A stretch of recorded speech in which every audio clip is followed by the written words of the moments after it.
You think you stan an idol, but do you know them? Most fans don't, and that's the problem. Parasocial relationships turned from harmless obsession into full-blown entitlement, and K-pop is paying the price. Today I'm explaining how this happened, why it's so dangerous, and what we can actually do to stop it. Stay with me, because this one changes everything about how you watch K-pop. Before we start, what is a parasocial relationship?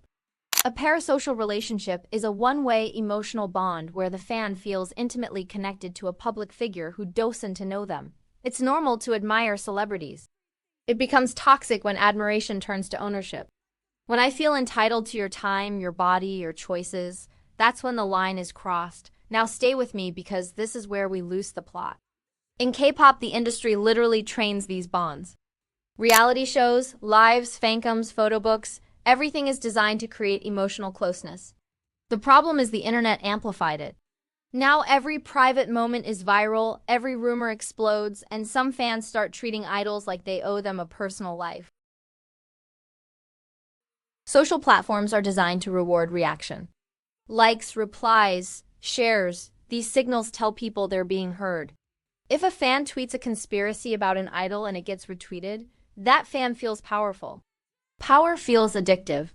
Repeat that for millions of fans and you get a culture where outrage is currency. Examples: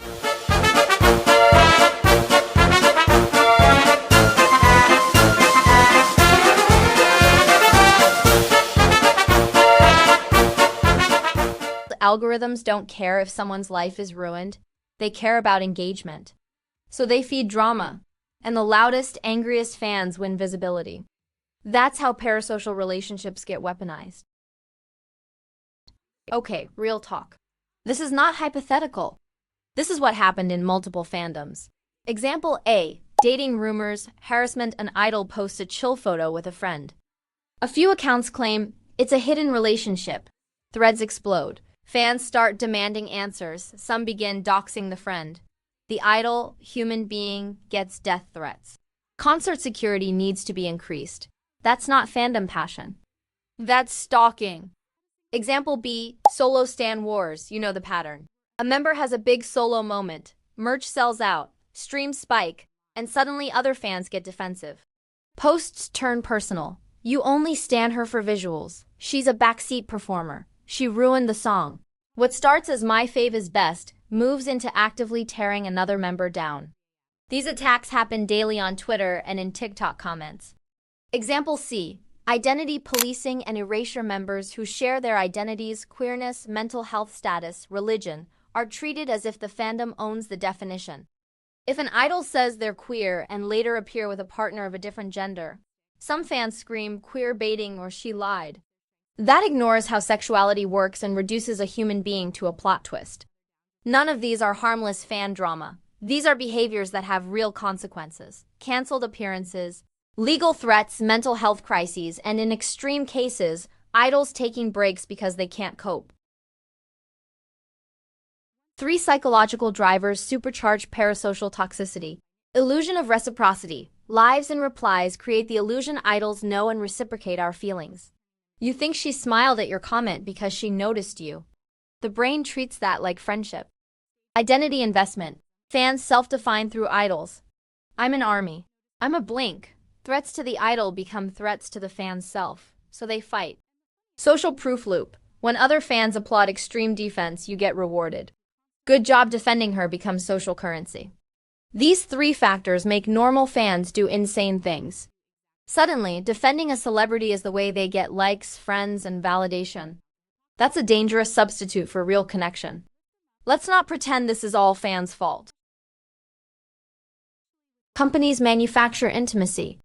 Trainee reality shows where trainees cry in front of cameras, curated AGO moments, behind-the-scenes lives, they teach you how to love.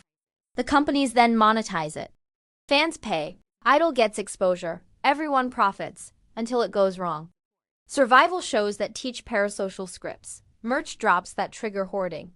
Member lives where fans are told to donate or vote, and shame follows if they don't. Companies benefited from this system for years.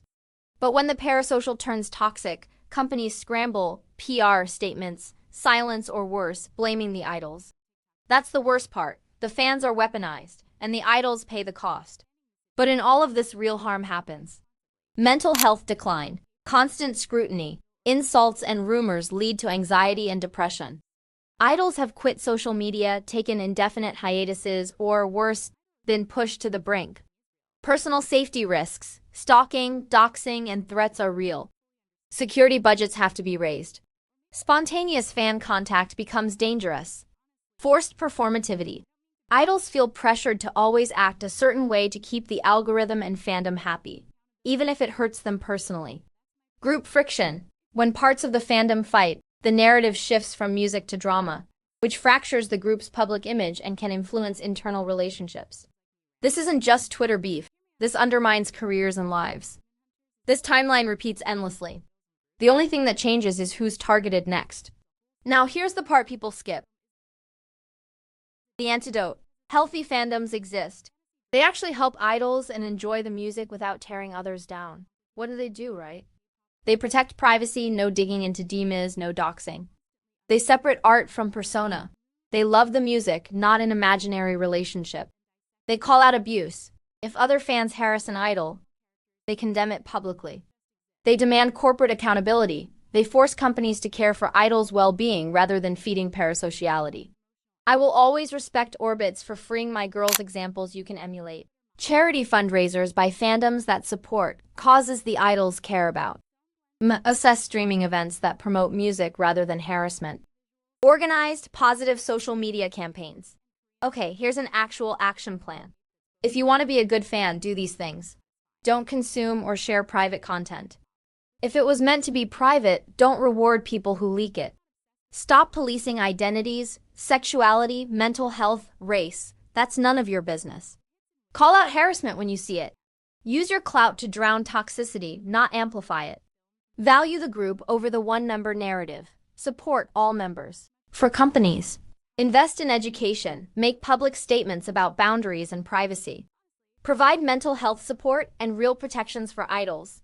Think twice before creating content that intentionally manufactures intimacy without safeguards. Look, I get it. Loving idols is fun. It's community. But love should not equal ownership. If you're a fan, ask yourself, would I do this to someone I knew in real life? If the answer is no, then don't do it on the internet. We can enjoy K-pop and demand humanity. We owe the people who make this music that much. If you resonated with this, subscribe, and drop one concrete thing you'll stop doing in the comments. I'll be reading.